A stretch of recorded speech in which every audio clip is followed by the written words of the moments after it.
Hello guys, അങ്ങനെ തലേ ദിവസത്തെ മസാല ദോശയുടെ ബാലൻസും കഴിച്ച് ഡേ 2 ഓഫ് വേസ് നമുക്ക് ഇവിടെ സ്റ്റാർട്ട് ചെയ്യാം.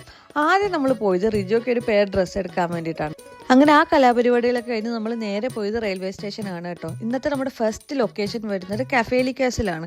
അങ്ങനെ നമ്മൾ ഓൺ ടൈമിലൊക്കെ എത്തി എന്ന് നമ്മൾ കരുതിയെങ്കിലും നമ്മൾ ഓൺ ടൈമിലല്ലായിരുന്നു.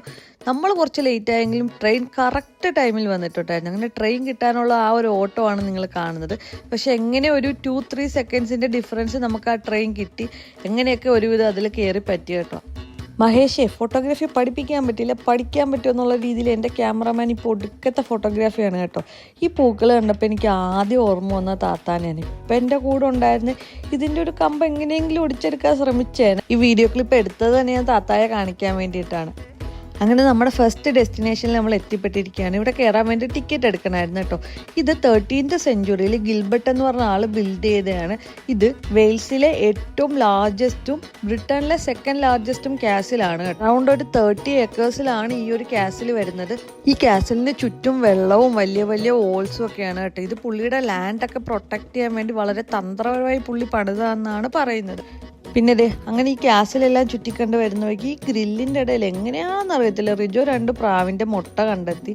അങ്ങനെ അത് നോക്കിയിരിക്കുമായിരുന്നു. അങ്ങനെ നമ്മൾ കാസിലെല്ലാം കണ്ടു കഴിഞ്ഞ് നേരെ ഒരു പ്രോപ്പർ ഇംഗ്ലീഷ് ബ്രഞ്ച് കഴിച്ചു. ഞാനൊരു ബീഫ് സ്റ്റേക്കും റിജോ ഒരു പാസ്റ്റയായിരുന്നു കേട്ടോ ഓർഡർ ചെയ്തത്. ആസ് യൂഷ്വൽ എനിക്ക് ഇഷ്ടപ്പെട്ടത് റിജോയുടെ ഫുഡാണ്, ഞാൻ അതാണ് കൂടുതൽ കഴിച്ചത്. അങ്ങനെ നമ്മളിത് അവിടുന്ന് ഫുഡെല്ലാം കഴിച്ച് നമ്മൾ നെക്സ്റ്റ് ലൊക്കേഷനിലോട്ടുള്ള ട്രെയിൻ പിടിച്ചു. നമ്മൾ നെക്സ്റ്റ് പോകുന്നത് ബാരി ഐലൻഡിലോട്ടാണ് കേട്ടോ. ഞാൻ ഒരു ബീച്ച് പേഴ്സൺ ആണ്, അതുകൊണ്ട് ഞാൻ കൂടുതലും പ്രിഫർ ചെയ്തത് ബീച്ചിൽ പോകാൻ വേണ്ടിയിട്ടാണ്. ഇത് വളരെ കാമായിട്ടുള്ള ഒരു സ്ഥലമായിരുന്നു കേട്ടോ. അങ്ങനെ അധികം ആളുകളൊന്നുമില്ല. ബട്ട് ഞാൻ വന്നപ്പോൾ എൻ്റെ മനസ്സിലുണ്ടായിരുന്നൊരു ബീച്ചും ഈ ബീച്ചും തമ്മിൽ വലിയ സാമ്യമൊന്നും ഇല്ലായിരുന്നു. അതുകൊണ്ട് നമ്മൾ അധിക ടൈം അവിടെ സ്പെൻഡ് ചെയ്തില്ല. കുറച്ച് നേരം അവിടുന്ന് സംസാരിച്ചിട്ട് അടുത്ത ലൊക്കേഷനിലോട്ട് പോയി കേട്ടോ.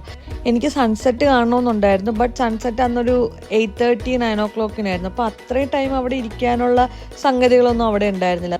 സോ നമ്മൾ നെക്സ്റ്റ് ലൊക്കേഷൻ പിടിച്ചു കേട്ടോ. അടുത്ത ലൊക്കേഷൻ വന്നത് പെനാത്താണ്. ഇവിടെ പോണോ വേണ്ടതെന്ന് കൺഫ്യൂസ്ഡ് ആയിരുന്നെങ്കിൽ ലാസ്റ്റ് എന്തായാലും പോകാമെന്ന് ഓർത്തു. കാരണം ടൈം കുറച്ചുകൂടെ നമ്മുടെ കയ്യിലുണ്ട്. സമ്മർ ആയതുകൊണ്ടിട്ട് ഡേ ലൈറ്റ് കൂടുതലാണല്ലോ. അങ്ങനെ നമ്മൾ പെനാത്തിലെത്തി. അവിടുന്ന് ഒരു ചിപ്സും ഐസ്ക്രീമും ഒക്കെ കഴിച്ച് കുറച്ച് നേരം അവിടെ ടൈം സ്പെൻഡ് ചെയ്ത്.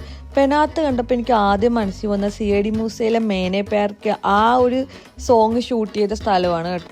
അന്നത്തെ പ്ലാൻ പോലെ തന്നെ നമ്മുടെ 3 ലൊക്കേഷനും വളരെ വിജയകരമായി നമ്മൾ കവർ ചെയ്ത് ഒരു ജാപ്പനീസ് ഡിന്നറൊക്കെ കഴിച്ച് നമ്മുടെ ഡേ വൈൻഡപ്പ് ചെയ്ത് കേട്ടോ. അപ്പോൾ അത്രേ ഉള്ളൂ. ബൈ.